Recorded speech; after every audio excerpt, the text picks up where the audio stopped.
আসসালামু আলাইকুম ক্রিকেট প্রেমী দর্শক বন্ধুরা, দেশ এবং প্রবাস থেকে এই মুহূর্তে যারা আমার ভিডিওটি দেখছেন সবাইকে স্বাগতম।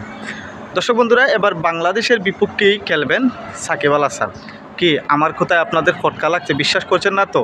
তাহলে অবশ্যই ভিডিওটা শুনুন, বুঝতে পারবেন আমি সত্য বলছি নাকি মিথ্যা বলছি।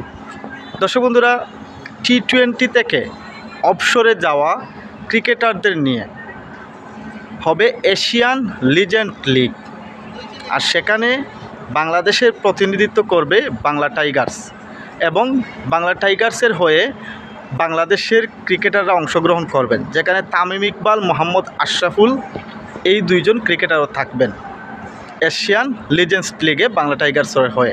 অপরদিকে সাকিব আল হাসান তিনি আফসোস করেছিলেন, ভারতের দ্বিপক্ষীয় সিরিজ খেলার পর তিনি জানিয়েছিলেন ঢাকার মিরপুরে টেস্ট খেলে অবসর নেওয়ার জন্য।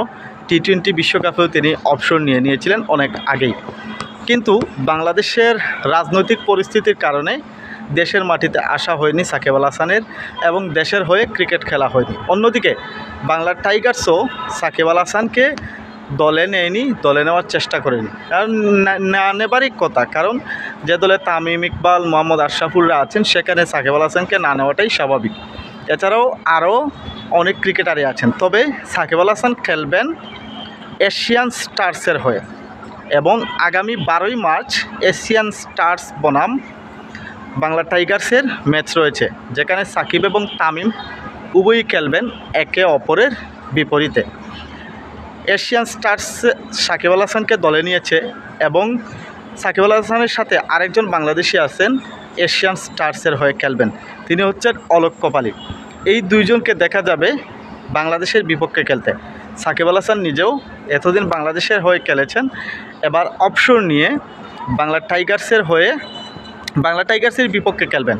এবং উল্লেখ্য যে এই বাংলা টাইগার্স কিন্তু বাংলাদেশের প্রতিনিধিত্ব করবে, বাংলা টাইগার্স টিমটা বাংলাদেশের প্রতিনিধিত্ব করবে, যেই টিমটা হবে টি-20 আকারে, এবং যারা এই দলে থাকবেন সবাই টি-20 থেকে অবসর নিয়েছেন। তামিম ইকবাল, মোহাম্মদ আশরাফুল বাদেও বাংলা টাইগার্সের হয়ে বাংলাদেশ থেকে যারা খেলবেন তারা হচ্ছেন নাইম ইসলাম, মেহেদি মারুফ, জিয়াউর রহমান, শফিউল ইসলাম, নাজিমুদ্দিন সহ আরও বেশ কয়েকজন ক্রিকেটার রয়েছেন। আর মোটামুটি আগের যারা ভালোই খেলতো তাদেরকে নিয়েই মূলত বাংলা টাইগার্সের এই টিমটা তৈরি হয়েছে। তো আশা করি বাংলাদেশে যারা সাকিবের ভক্ত আছেন, সাকিবিয়ানরা আছেন, অবশ্যই অপেক্ষায় থাকবেন 12ই মার্চ সাকিব এবং তামিমের একে অপরের বিপক্ষে খেলা এই ম্যাচটি দেখার জন্য। দেখা যাক যে এখানে বাংলা টাইগার্স জয়লাভ করে নাকি এশিয়ান স্টার্স জয়লাভ করে।